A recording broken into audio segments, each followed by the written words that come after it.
Halo teman-teman investor semuanya, jadi di kesempatan kali ini kita bakal coba bahas Bank Jago Tbk.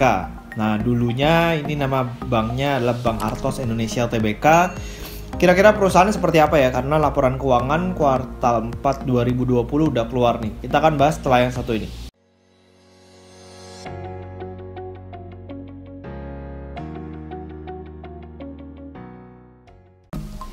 Ya, jadi di sini dari laporan keuangannya ya 31 Desember tahun 2020.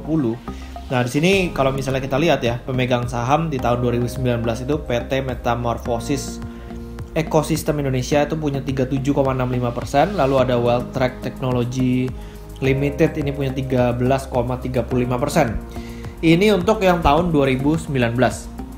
Nah, lalu yang tahun 2020 di sini ada yang namanya PT Dompet Karya Anak Bangsa, ini udah punya 22,16%.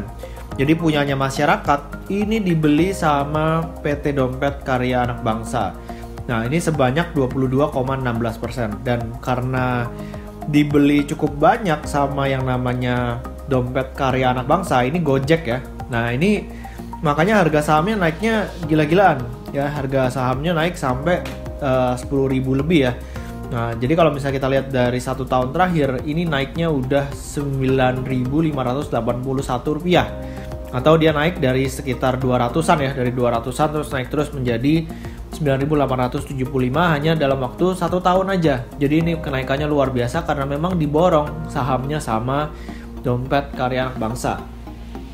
Nah, sekarang kita pengen tahu nih kira-kira di harga 9.875 ini perusahaan ini worth it nggak buat dibeli ya kan? Udah mahal atau masih murah? Nah, kita bakal coba lihat sekilas kira-kira kinerja dari perusahaan ini seperti apa. Kalau misalnya kita lihat dari historinya, perusahaan ini selalu rugi ya, jadi nggak ada menarik-menariknya kalau misalnya kita ngelihat sekilas seperti ini. Cuman dengan masuknya Gojek, nah itu menjadi cerita yang mungkin bisa berbeda untuk si Bank Jago ini atau Arto ya. Nah, sekarang kita lihat lagi kira-kira di harga 9.875 saham Arto ini memiliki kapitalisasi pasar 136 triliun.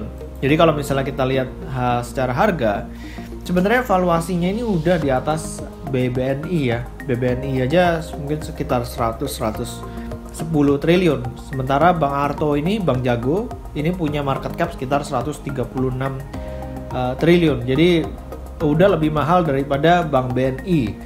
Nah, kalau misalnya kita mau lihat dari sisi funda chartnya, dia juga udah naik terus. Jadi nggak ada berhenti-berhentinya, dia nggak ada turun-turunnya gitu ya. Dan kalau misalnya kita pakai yang 1 tahun terakhir nih ya, setelah Gojek masuk, dia udah berada di atas highest PBV band, jadi udah kemahalan. Dan kalau misalnya mau masuk ya paling tidak nunggu sampai di rata-rata nih ya, jadi turun mungkin dari 111 ke 36 ya, bisa turun sekitar 50-60%. Kalau misalnya kita lihat dari PBV standard deviation. Nah, cuman balik lagi kita mesti lihat lebih detail kira-kira di kuartal 1 tahun 2021 kinerjanya si Bank Jago ini seperti apa?